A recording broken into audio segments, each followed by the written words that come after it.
Welcome! I'm Dr. LaKeacha Jett, and I'm so glad you're here for the final, absolutely crucial chapter in our ABC Explainer journey through literacy. Today's letter is Z, and Z is for ZZZ. Don't sleep on the science of reading. Let's be honest with each other right out of the gate. For far too long, many of our states and school systems were fast asleep when it came to the science of how the human brain actually learns to read. Now, as educators, we were all doing the absolute best we could with what we had been taught, right? I remember it well in my own experience. We were handed level books, endless comprehension worksheets, and frankly, a whole lot of really cute laminatable activities. But the truth is, we weren't given the foundational brain research. We were missing the science. And then, a major shift happened. Mississippi woke people up. For years, Mississippi was often talked about as a state near the bottom in education rankings. Nobody really expected them to become the national example in reading improvement. But they made literacy a priority, and the results? They got everyone's attention across the entire country. People had to stop and ask, what exactly is Mississippi doing?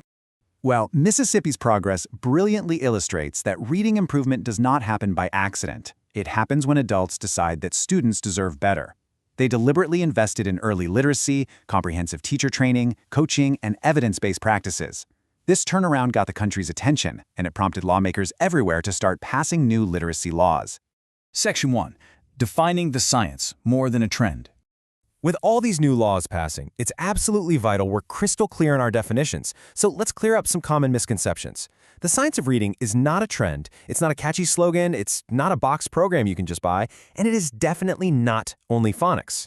What it is a comprehensive body of research. This research spans decades, and it tells us exactly how reading develops. It tells us our students need to manipulate sounds and connect those sounds to letters. It tells us they need to decode text to read and encode sounds to spell. It requires fluency, background knowledge, vocabulary, and comprehension. All of these parts have to work together in perfect harmony. Section 2.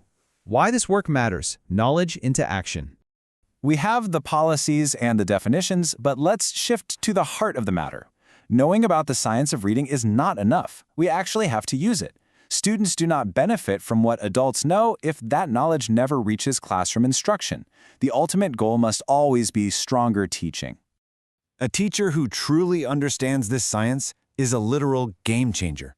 When that teacher listens to a student read, they hear so much more than just mistakes. They hear patterns. They notice if a child is guessing instead of actually decoding. They use data with real purpose, and they respond with instruction that perfectly matches the student's need. This kind of knowledge completely changes a child's reading life. Section 3. The classroom connection. Daily practice. So how do we stay awake to this science when the rubber meets the road? Well, it looks like intentionality everywhere. We have to use it when we plan our lessons, we have to use it when we choose our materials, we have to use it when we assess our students, when we teach our small groups, and when we talk to families. Every single instructional decision must be rooted in this evidence. Section 4. Reflect and stay awake. The work ahead. Because this isn't just policy work, this is heart work. Behind every single piece of data is a child who deserves access to knowledge. So I urge you, do not sleep on the data. Do not sleep on the quiet strugglers who are hiding their confusion. Do not sleep on the loud students acting out because reading feels too hard for them. Do not sleep on the word guessers, the advanced students, and absolutely do not sleep on your own growth as an educator. I want to pause right here for just a moment. Think about your own classroom, your students, your instructional decisions. What is one idea from the science of reading that you will commit to applying in your practice today? How will you translate this knowledge into action? The research is available, the work is possible, and the time is right now. Stay awake, stay informed, stay committed, stay reflective, and stay urgent. Thank you so much for joining me in this explainer. I'll leave you with this final thought. If we now know the science of how the reading brain works, what is the cost to our students if we choose to hit snooze?